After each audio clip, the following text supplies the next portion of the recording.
mga kababayan nating seniors, kung kayo ay miyembro ng SSS o GSIS o kung may mahal kayo sa buhay na kasalukuyang tumatanggap ng pensyon, mangyaring huwag patayin ang video na ito. Dahil ang balitang aming ibabahagi ngayon ay maaaring magbago ng inyong buhay sa mga darating na buwan. Hindi ito hula, hindi ito chismis. Ito ay isang konkretong panukala, isang formal na proposal na inihain na sa pamahalaan at kung maipapasa ito, ang bawat miyembro ng SSS at GSIS sa buong Pilipinas ay maaaring makatanggap ng mas malaking benepisyo kaysa sa tinatanggap ninyo ngayon.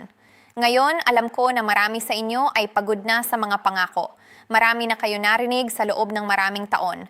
Darating na ang dagdag, inaayos pa. Hintayin lang. At pagkatapos, wala. Kaya naiintindihan ko kung may pag-aalangan kayo. Pero hayaan ninyo akong umupo dito sa tabi ninyo at ipaliwanag ang lahat ng malinaw at tapat. Hindi bilang politiko, hindi bilang ahente ng gobyerno, kundi bilang isang taong gustong matiyak na hindi kayo maiiwan sa dilim. Ang proposal na ito ay hindi basta-basta na ibigay ng isang miyembro ng Kongreso. Ito ay resulta ng matagal na pakikiusap ng mga grupo, ng mga retirado at mga organisasyon ng manggagawa sa buong bansa. At ang pinakamahalaga, may numero na tayo. May konkretong halaga ng piso na pinag-uusapan. Kaya nandito tayo ngayon para pag-usapan kung ano ang ibig sabihin ng proposal na ito para sa inyong bulsa, sa inyong pamilya, at sa inyong kinabukasan. Magsimula tayo sa pinakamahalaga. Ano ba talaga ang nilalaman ng proposal na ito?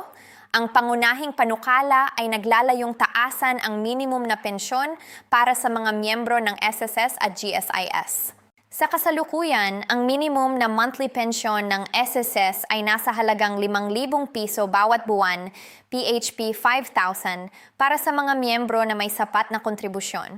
Para sa GSIS, ang halaga ay nag-iiba depende sa ranggo at bilang ng taon sa serbisyo, ngunit marami sa mga retiradong mababang antas ng empleyado ay tumatanggap ng mga PHP 7,000 hanggang PHP 10,000 bawat buwan lamang. Ang proposal ay nagsasabing dapat itaas ang minimum na pensyon ng SSS sa hindi bababa sa PHP 10,000 bawat buwan. At para sa GSIS, nais nilang matiyak na ang pinakamababang pensyon ay umabot sa PHP 15,000 bawat buwan para sa lahat ng retiradong miyembro. Ito ay isang malaking pagbabago. Para sa isang lola na kasalukuyang tumatanggap ng PHP 5,000 sa SSS, ibig sabihin nito ay madoble ang kanyang kita, 2 beses na mas marami. Isipin ninyo kung ano ang maaari ninyong gawin sa dagdag na PHP 5,000 bawat buwan, gamot, pagkain, bayad sa upa, o simpleng regalo para sa inyong mga apo. Bukod dito, may isa pang mahalagang bahagi ng proposal, ang tinatawag na Cost of Living Adjustment o COLA. Ang COLA ay isang automatikong pagtaas ng pensyon na nakaangkla sa inflation rate ng bansa. Sa madaling salita, kung tumaas ang presyo ng bilihin, dapat din tumaas ang inyong pensyon. Dati, ang pagtaas ng pensyon ay kailangang dumaan sa batas bawat ilang taon, mabagal at puno ng politika. Sa ilalim ng bagong proposal, ang pagtaas ay magiging automatiko at regular.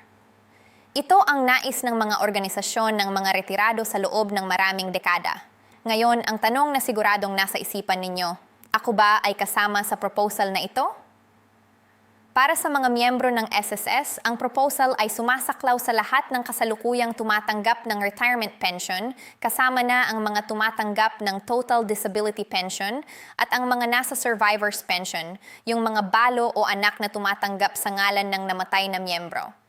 Kung kayo ay miyembro ng SSS at nagbayad ng kontribusyon para sa sapat na bilang ng taon, kayo ay kasama. Para sa mga miyembro ng GSIS, ang proposal ay naglalayong tulungan ang lahat ng regular na government employees na nagretiro. Kasama na ang mga guro, mga nurse sa pampublikong ospital, mga empleyado ng lungsod at probinsya, at mga miyembro ng militar at pulis na nasa regular na GSIS retirement at hindi sa RSBS o iba pang sistema. Kung hindi kayo sigurado kung anong sistema ang kasali kayo, ang pinakamabilis na paraan ay tumawag sa pinakamalapit na GSS o SSS branch at tanungin, libre ito at karapatan ninyo ang malaman. Mayroon ding espesyal na pansin ang proposal para sa tinatawag na social pension. Ang benepisyo para sa mga indigent na matatanda na hindi miyembro ng SSS o GSIS. Sa kasalukuyan, ang social pension na ibinibigay ng DSWD ay PHP 500 bawat buwan lamang. Ang proposal ay naglalayong itaas ito sa PHP 1,000 bawat buwan. Mukhang maliit, pero para sa isang lola na wala talagang ibang pinagkukunan ng kita, ang PHP 500 na dagdag ay nagbibigay ng pagkain para sa 10 araw. At nandito tayo sa pinakamahirap na bahagi ng pag-uusap na ito, ang katotohanan tungkol sa takbo ng panahon. Mga kaibigan, kailangan ninyong malaman na ang proposal ay proposal pa lamang. Hindi pa ito naging batas. Hindi pa ito naaprubahan ng Kongreso at hindi pa ito pinirmahan ng Pangulo. Ang proseso ay maaaring tumagal ng maraming buwan o kahit marahil ay 1 taon o higit pa. At gaya ng alam nating lahat mula sa ating mahabang karanasan sa buhay, hindi lahat ng magandang panukala ay nagiging katotohanan agad. Kaya ang aking payo sa inyo ay ito. Huwag baguhin ang inyong budget ngayon batay sa inaasahang dagdag na ito. Huwag mangutang batay sa inaasahang pagtaas. Huwag ipagpaliban ang inyong mga gamot o medikal na pangangailangan sa pag-iisip na hihintayin ko lang ang dagdag. Magpaplano tayo batay sa kung ano ang mayroon tayo ngayon at ituring ang posibleng dagdag bilang isang magandang sorpresa kapag dumating na. Gayunman, may mga hakbang na maaari ninyong gawin ngayon para matiyak na kayo ay handa kapag nagkaroon ng anumang pagbabago. Una, tiyaking updated ang inyong impormasyon sa SSS o GSIS, ang inyong address, contact number at bangko kung saan natatanggap ang inyong pensyon. Ang maraming miyembro ay nawalan ng benepisyo hindi dahil sa hindi sila karapat-dapat, kundi dahil hindi mahanap ng sistema ang kanilang tamang impormasyon. Isa itong simpleng bagay na maaaring magdulot ng malaking pagkakaiba. Habang hinihintay natin ang resulta ng proposal na ito, pag-usapan natin ang mga benepisyo na mayroon na ngayon pero hindi natatanggap ng maraming miyembro dahil hindi nila alam na mayroon pala silang karapatang kunin ito. Para sa mga miyembro ng SSS, mayroon kayong karapatang mag-avail ng tinatawag na Flexi Fund Benefit. Kung kayo ay OFW member o voluntary member na nagbayad ng higit sa maximum contribution. Marami ang hindi alam na ang kanilang karagdagang kontribusyon ay namumuhunan at may kaukulang kita. Bisitahin ang SSS at tanungin kung mayroon kayong Flexi Fund na hindi pa ninyo nakukuha. Mayroon din ang SSS ng pension loan para sa mga current na retirado.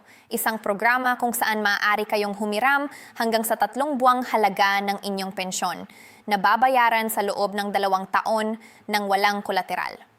Kapakipakinabang ito para sa mga emergency na medikal o pangangailangan ng pamilya. Hindi ito para sa lahat ng sitwasyon, ngunit ito ay isang mapagkakatiwalaang opsyon na mas mabuti kaysa sa mag-utang sa mga FIMSOT 6 na nagpapalit ng mataas na interes. Para sa mga miyembro ng GSIS, huwag kalimutang ang inyong mga benepisyo ay hindi limitado sa pensyon lamang.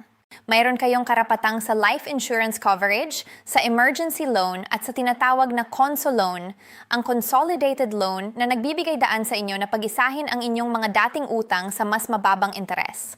Ang maraming retiradong GSIS ay may balance pa rin sa kanilang life insurance policy na hindi nila alam. Pwede ninyong i-check ang inyong GSIS e-card o pumunta sa pinakamalapit na GSIS branch para malaman. At para sa mga miyembro na may dependent na anak o asawa, huwag kalimutang i-update ang inyong listahan ng mga benepisyaryo. Ang pera na inyong kinikita mula sa SSS at GSIS ay may kasamang survivor's benefit, ngunit ito ay matatanggap lamang ng tamang tao kung ang inyong mga papeles ay kumpleto at updated. Ang isang simpleng pagbisita sa opisina para i-update ang inyong benepisyaryo ay maaaring makatipid ng malaking problema para sa inyong pamilya sa hinaharap. Ngayon, pag-usapan natin ang isang bagay na hindi masayang pakinggan pero kailangan ninyong malaman.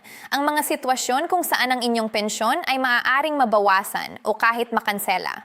Una, ang income tax. Sa kasalukuyan, ang SSS retirement pension ay exempt mula sa income tax sa ilalim ng ating batas.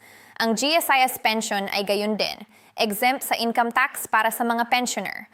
Ngunit kung kayo ay may ibang pinagkukunan ng kita, halimbawa, nagpapaupa kayo ng bahay o mayroon kayong negosyo, ang kombinasyon ng inyong pensyon at inyong iba pang kita ay maaaring maglagay sa inyo sa isang taxable bracket, makipag-usap sa isang accountant o bisitahin ang BIR para malaman ang inyong sitwasyon.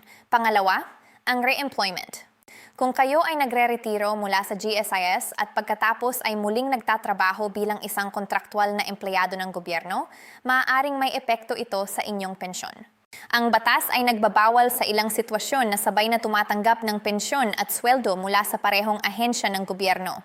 Ang ilang miyembro ay natuklasan na binabawasan ang kanilang pensyon nang hindi nila alam.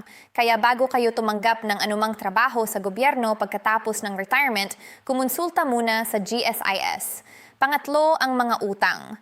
Kung mayroon kayong utang sa SSS o GSIS, halimbawa isang loan na hindi pa nabayaran, maaaring i-deduct ito mula sa inyong pensyon bago pa man ito mailipat sa inyong account. Maraming pensioner ang nagulat na mas mababa ang natanggap nilang halaga sa inaasahan nila.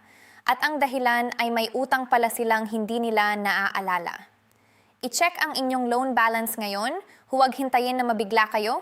Pag-usapan natin ang mga praktikal na payo kung darating kayo sa SSS o GSIS office dahil ang oras at lakas ninyo ay napakahalaga at ayaw nating masayang ito.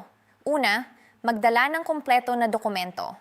Sa bawat pagbisita sa SSS, magdala ng inyong SSS card o Unified Multipurpose ID, isang valid government ID, at ang inyong passbook o ATM card para sa bangko kung saan natatanggap ang pensyon. Para sa GSIS, magdala ng inyong GSIS e-card at ang kahit isang secondary ID.